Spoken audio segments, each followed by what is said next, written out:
मतलब मैं तो इतनी परेशान हो गई थी कि जैसे ही मैं उसको गोदी से नीचे सुलाती थी तो तुरंत उठ जाती थी।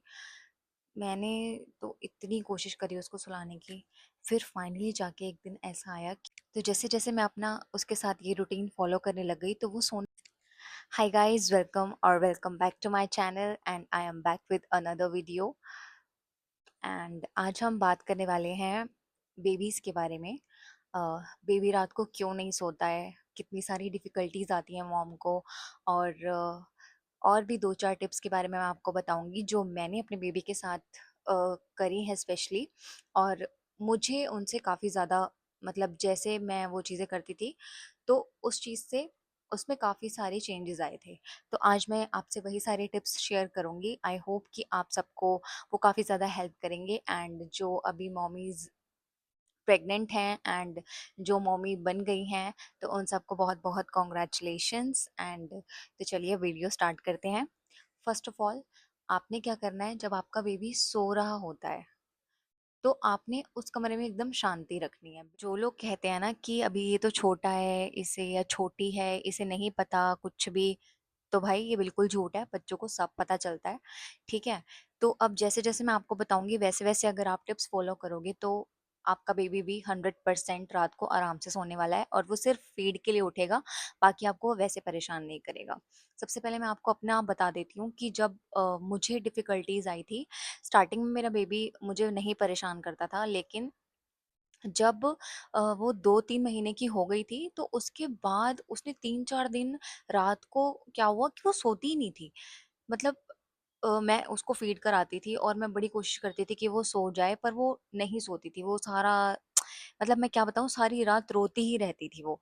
तो मैं तो बड़ी परेशान हो गई थी यार। और जब मॉम फ्रस्ट्रेट हो जाती है, जब बेबी की मम्मी ही फ्रस्ट्रेट हो गई है और बाकी सारे भी क्या ही कर लेंगे यार। जब बच्चा ही सिर्फ़ मम्मी के पास ही टिक रहा है अपनी और किसी के पास वो जाता ही नहीं है रात को, तो उससे क्या होता है कि मदर की हेल्थ पे भी बहुत ज़्यादा इफ़ेक्ट पड़ता है और मेंटली भी वो बहुत ज़्यादा परेशान हो जाती है, जिससे वो ना ही वो अपना ख़्याल रख पाती है और ना ही वो अपने बेबी का ख़्याल ठीक से रख पाती है।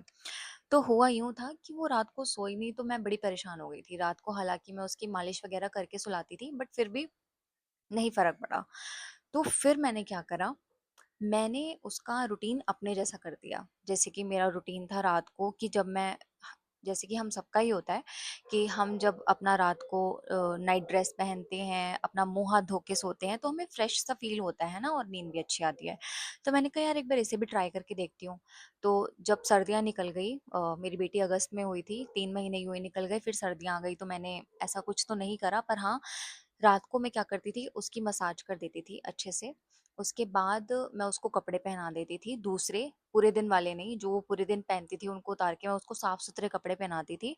और फिर मैं उसको फ़ीड जब मैं करवाती थी तो अपने कमरे की लाइट बिल्कुल डिम कर देती थी।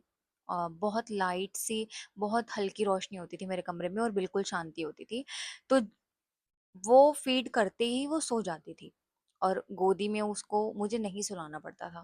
तो मैंने कहा यार ये तो काम कर रही है ट्रिक। फिर जैसे-जैसे गर्मियाँ आने लगी धीरे-धीरे, तो मैंने क्या करा, मैंने उसका एक कॉटन का नाइट सूट ले लिया, उसको मैं रात को ऐसे ही करने लगी, मतलब उसे दिन का और रात का डिफ़रेंस बताने लगी।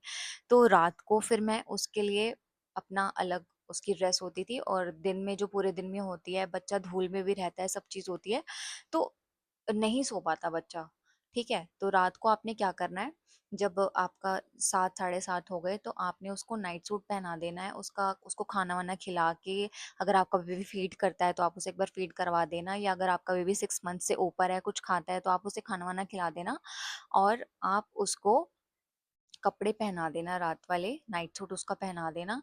नाइट सूट पहनाने के बाद आपने उसका मुँह हाथ धुलवाना है अच्छे से, उसके पैर वॉश करवाने हैं और उसके बाद आपने उसको आराम से मॉइस्चराइज़र वगैरह, अगर आपकी बेबी की स्किन ड्राई है, क्योंकि मेरे बेबी की स्किन बहुत ज़्यादा ड्राई थी, तो मैं उसे फुल मॉइस्चराइज़र लगा के फिर उसको आराम से फ़ीड करवाती थी और अपना कमरे में किसी को आने-जाने नहीं देती थी। रात को अपना लाइट डिम कर दी, उसे पता चल गया, मतलब उसको खुद ही पता चलने लग गया था कि अब मेरा सोने का टाइम हो गया है।